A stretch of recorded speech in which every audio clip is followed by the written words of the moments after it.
Good afternoon everyone. आज हम plant tissue culture technique के बारे में पढ़ेंगे। ठीक, लेकिन प्लांट टिश्यू कल्चर टेक्निक के पहले हमको कुछ बेसिक प्रिकॉशंस रखने पड़ते हैं, जैसे कि ग्लासवेयर्स है, ग्लासवेयर का स्टेरिलाइजेशन किस प्रकार से किया जा सकता है, उसमें कौन कौन सी मशीनरीज यूज होती हैं, उनका टाइम पीरियड क्या रहता है, कितने देर के लिए उनको हम यूज करते हैं। तो ये ओवरऑल जो प्रोसेस है उसके बारे में आज पढ़ेंगे। तो आज का टॉपिक हमारा है प्लांट टिश्यू कल्चर।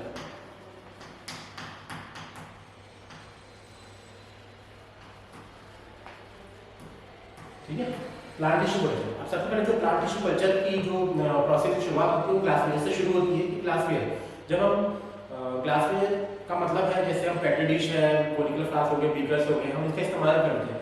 तो सबसे पहले हमारे पास एक कंफर्म इंफॉर्मेशन होनी चाहिए कि जो भी हम ग्लासवेयर यूज कर रहे हैं वो बैक्टीरिया फ्री या कंटामिनेशन फ्री हो। ठीक है, क्योंकि अगर हम कंटामिनेशन फ्री ग्लासवेयर का यूज नहीं करेंगे तो जो हमारा प्लांट टिश्यू कल्चर है वो कहते हैं प्रभावित हो सकता है, वो कंटामिनेटेड हो सकता है बैक्टीरिया के द्वारा या जो डिफरेंट पैथोजेंस है उनके द्वारा हो सकता है। ठीक है, तो सबसे पहले हम क्या करते हैं कि जो ग्लासवेयर है हमारे, जो ग्लासवेयर है इसका स्टेरिलाइजेशन किया जाता है। स्टेरिलाइजेशन का मतलब है इसको जर्म फ्री बनाया जाता है, किसी प्रकार का पैथोजन हो, बैक्टीरिया हो या फंगल हो, उससे क्या करते हैं इसको फ्री करने के लिए हम क्या करते हैं इसका स्टेरिलाइजेशन करते हैं। स्टेरिलाइजेशन करने के लिए जो सबसे जो प्राथमिक उपचार कह सकते हैं वो रहता है कि 70% है ना, क्या रहता है, हम जो 70% अल्कोहल के द्वारा क्या करते हैं हम इसका स्टेरिलाइजेशन करते हैं या वाइप करते हैं। ठीक, ये स्टेरिलाइजेशन करते हैं।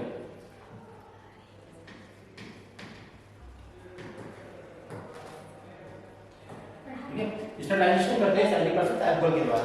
जब हमारे पास अल्कोहल के द्वारा हम ग्लासवेयर को स्टेरिलाइज कर लेते हैं, उसके बाद क्या करते हैं उसे थोड़ी देर के लिए कहते हैं सूखने के लिए छोड़ देते हैं, क्योंकि ये अल्कोहल है तो ये जल्दी अल्कोहल इवैपोरेट हो जाता है, उड़ जाता है और हमारा जो ग्लासवेयर वो कहते हैं कंटामिनेशन फ्री हो जाता है। फिर भी कुछ चांसेस रहते हैं, कुछ परसेंट रहते हैं कि ग्लासवेयर में कोई इन्फेक्शन या इन्फेक्शियस बैक्टीरिया या फिर पैथोजन हो सकते हैं। तो हम उसके और कंफर्मेशन के लिए हम क्या करते हैं इसको हार्ड एयर ओवन में स्टेरिलाइज करते हैं। ठीक है, एक जो मशीन होती है हम इस ग्लासवेयर को, अब ये क्या ग्लासवेयर हमको प्राप्त हुए, इसके बाद हम इसको क्या करेंगे अगेन स्टेरिलाइज करेंगे। ठीक है, दोबारा हम क्या करते हैं अगेन स्टेरिलाइज करेंगे।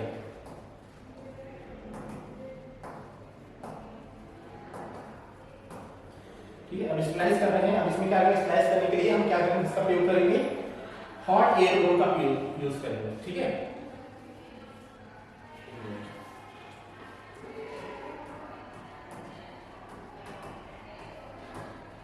ये जो हार्ड एयर ओवन है इसका हम क्या करते हैं यूज करते हैं स्टेरिलाइजेशन के लिए यूज करते हैं। अब एक प्रकार की मशीन होती है जिसमें हम क्या करते हैं कि जो एटमॉस्फेयर होता है उस मशीन के अंदर का वो गर्म रहता है, उसमें टेम्परेचर सेट किया जाता है और वो टेम्परेचर क्या करता है आपकी जो ग्लासवेयर से उनको कहते हैं फ्री कर देता है, जर्म्स फ्री कर देता है। ठीक है, अब ये है स्टेरिलाइजेशन किया जाता है। अब ये जो इसके प्रिंसिपल की बात करते हैं हार्ड एयर ओवन की, तो ये ड्राई हीट पे बेस्ड है। ठीक है, ड्राई हीट पे बेस्ड है, यानी क्या करता है जो स्टेरिलाइजेशन जो ग्लासवेयर है उनका स्टेरिलाइजेशन किसके द्वारा करता है, ड्राई हीट के द्वारा करता है। अब इस मशीन को हम क्या करते हैं जब उपयोग में लाते हैं तो इसके अलग अलग तापमान अलग अलग समय के लिए सेट किए जाते हैं। फॉर एग्जांपल अगर हम किसी जो ग्लासवेयर है हम उनको अगर 170 डिग्री सेंटीग्रेड पे सेट कर रहे हैं तो हमको उसको कितने देर के लिए करना पड़ेगा, उसको हमको